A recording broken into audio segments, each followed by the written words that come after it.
In a Kyiv apartment, far from the polished labs of major defense contractors, a new weapon was born. It wasn't designed by a team of seasoned engineers. It was created by an 18-year-old named Yuri. He was a teenager who, just a short time ago, was more focused on video games and schoolwork. Today, he is the inventor of a low-cost, life-saving device.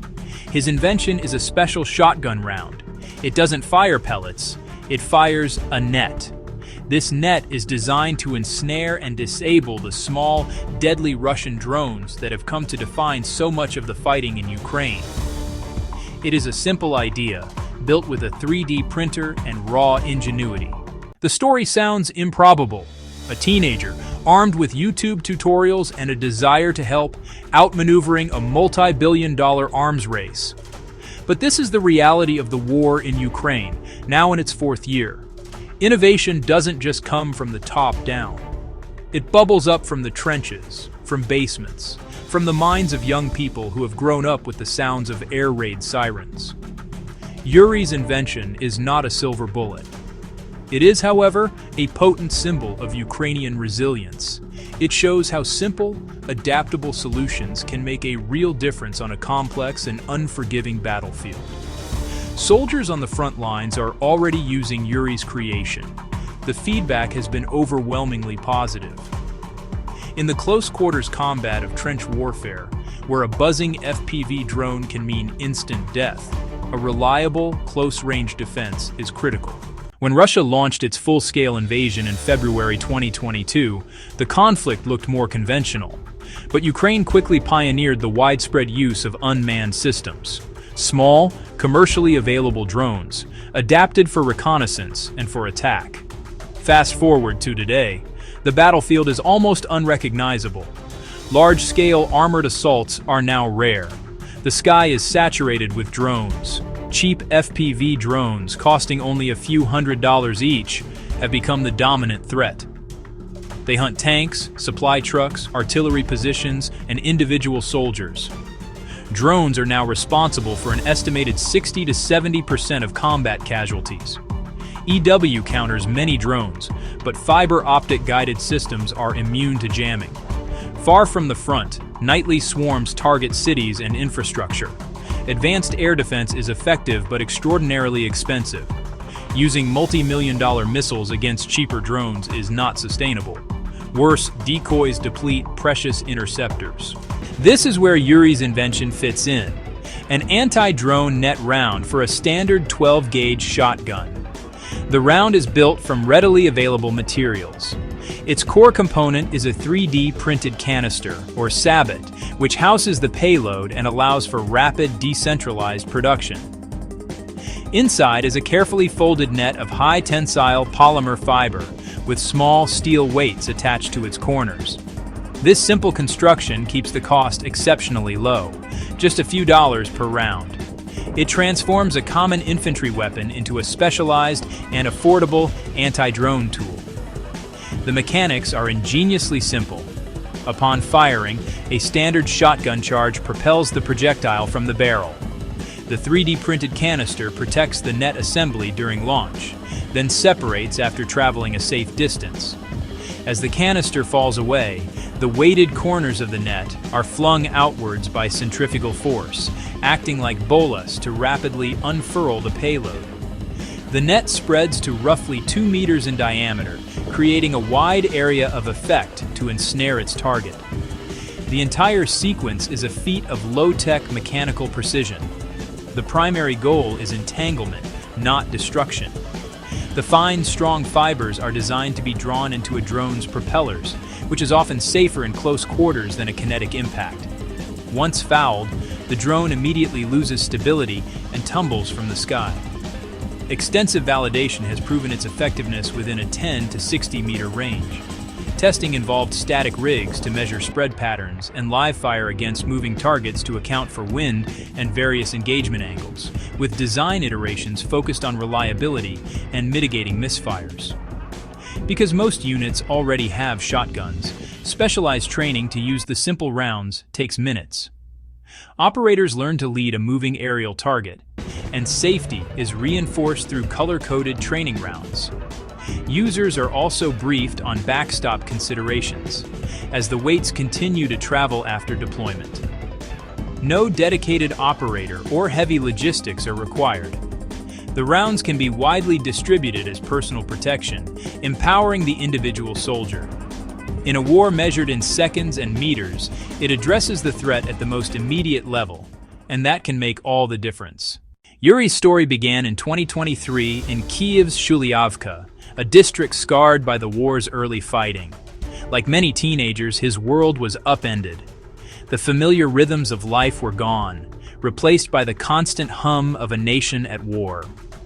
An 11th grader, his formal education was disrupted. Instead of drifting, he channeled his energy into a new curriculum inside a makeshift apartment workshop. He joined Kyiv's burgeoning maker scene, a network of tinkerers turning their skills to the war effort, sharing knowledge online. He dove into military tech, DIY engineering, and 3D printing. His first project, a quieter drone propeller, failed. It was a valuable lesson. Undeterred, he pivoted to a more urgent problem: stopping the swarm of small FPV drones over the trenches. The breakthrough came from an unlikely place.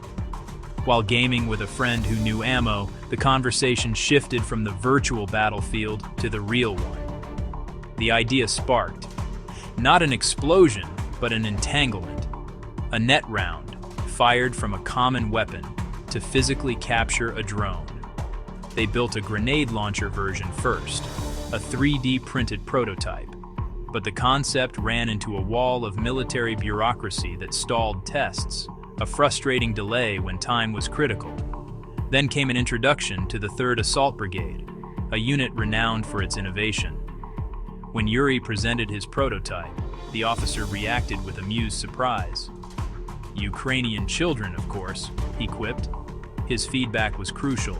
Shotguns were more common. He asked for a shotgun version. Within days, Yuri and his friend reworked the design for a 12-gauge.